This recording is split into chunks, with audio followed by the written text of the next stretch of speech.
Suster, Bapak, Ibu, dan Saudara-saudara yang kasih dalam Yesus Kristus, pada hari Jumat yang kemarin, kita merayakan Jumat pertama. Dan waktu itu pun saya ditugaskan untuk memimpin Ekaristi Jumat pertama di Stasi Banjaran.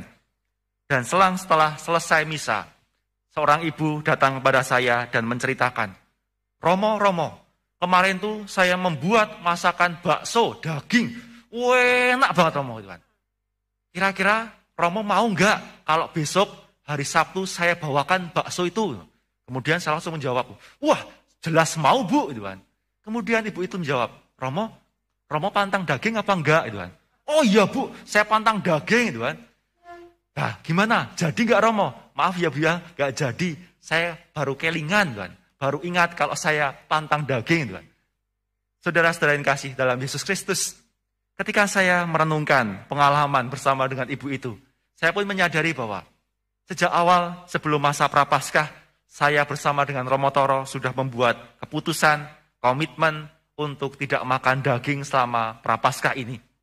Tapi ketika saya berjumpa dengan tawaran yang mungkin menggiurkan atau mungkin juga mengenakkan, saya tertarik. Saya merasa ingin makan daging itu, walaupun saya sudah berkomitmen sejak awal.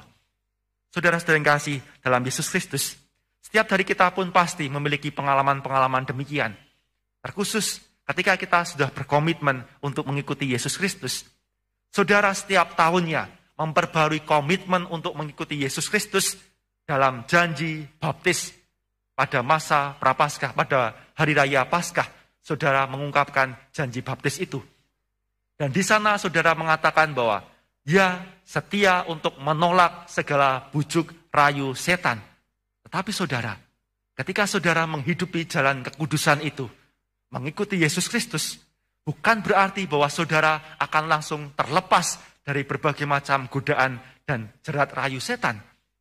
Setan akan selalu menggoda kepada kita, apalagi ketika Bapak, Ibu, dan saudara-saudara semakin menghayati jalan kekudusan itu, pastilah setan akan berusaha sebaik mungkin untuk menjatuhkan saudara, supaya saudara jatuh dalam dosa. Dan setan selalu menunggu-nunggu kapan waktu yang tepat di mana saudara memiliki kelemahan. Di sanalah setan akan menggoda saudara dalam kelemahan itu supaya saudara jatuh dalam dosa.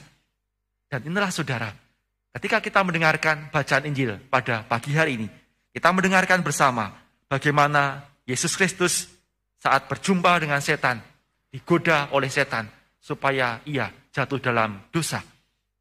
Setan menggoda Yesus bukan saat Yesus Kristus sungguh-sungguh kuat. Bukan Yesus Kristus saat ia berada dalam mukjizat-mukjizat. Ataupun juga ketika Yesus Kristus dibaptis di Sungai Yordan. Tidak. Tetapi setan datang menjumpai Yesus Kristus dalam waktu-waktu di mana Kristus mengalami kelemahan secara fisik.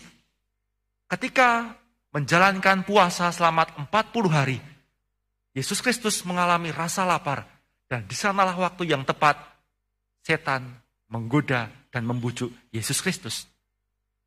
Dan ada beberapa godaan ataupun juga bujuk rayu setan yang diberikan kepada Kristus. Godaan yang pertama adalah godaan yang paling mendasar. Inilah godaan terkait dengan hal-hal fisik, hal-hal material, yakni terkait dengan makanan, minuman, maupun juga pakaian. Dan karena Yesus lapar, setan pun mengundang dan menggoda Yesus Kristus supaya mengubah batu menjadi roti. Tetapi apa yang dibuat Yesus? Yesus mengutip sabda Tuhan untuk melawan yang jahat. Tetapi ketika godaan yang pertama selesai, bukan berarti godaan itu selesai adanya. Setan mencari waktu yang tepat lagi, menggoda Yesus Kristus dengan godaan yang lainnya. Dan godaan yang kedua adalah godaan tentang kekuasaan dunia. Yesus Kristus diperlihatkan segala sesuatu yang ada di dunia. Dan segala sesuatu itu akan diberikan kepada Yesus. Andai kata Yesus mau menyembah setan. Tetapi apa yang dibuat Yesus? Yesus mengutip ayat kitab suci dan mengatakan tidak terhadap bujuk rayu setan. Dan di sanalah pencobaan yang ketiga dibuat oleh setan. Setan pun mengutip apa yang ada dalam kitab suci untuk dilemparkan kepada Yesus Kristus, supaya Kristus pun mau menjatuhkan dirinya dari bumbungan bait Allah. Dan disinilah saudara, kita pun senantiasa harus menyadari, jangan dipikir bahwa setan itu tidak tahu kitab suci. Setan itu jauh lebih pandai, jauh lebih tahu apa yang ada dalam kitab suci daripada kita. Kita saja terkadang membaca kitab suci aja ogah-ogahan Tuhan. Romo, kitab suci itu kan kudus Romo. Jadi baik kalau kitab suci itu disimpan di lemari, rapat-rapat, supaya tidak terkena debu. Kan suci Romo.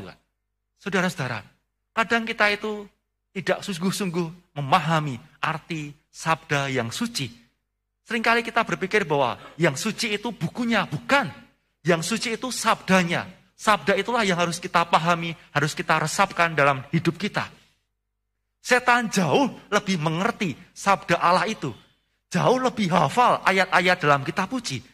Tetapi setan tidak beriman kepada Allah. Inilah yang membedakan kita dengan setan. Jangan dipikir bahwa setan tidak tahu kitab suci.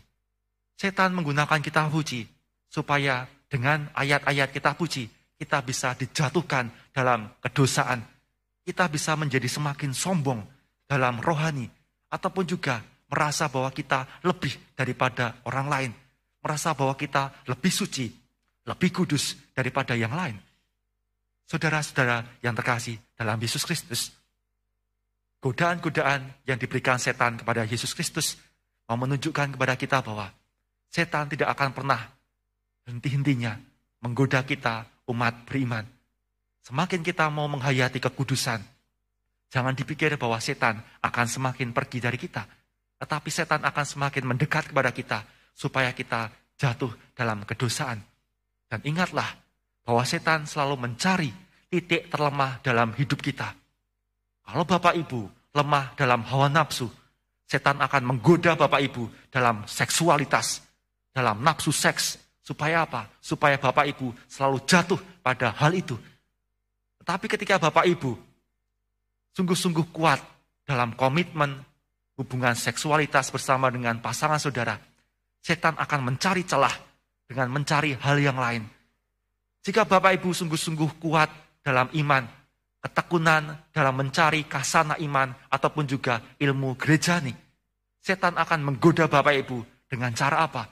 Dengan cara menyangatkan Bapak Ibu, sehingga Bapak Ibu merasa sombong. Saya lebih daripada yang lain. Saya lebih kudus. Saya lebih tahu iman gereja.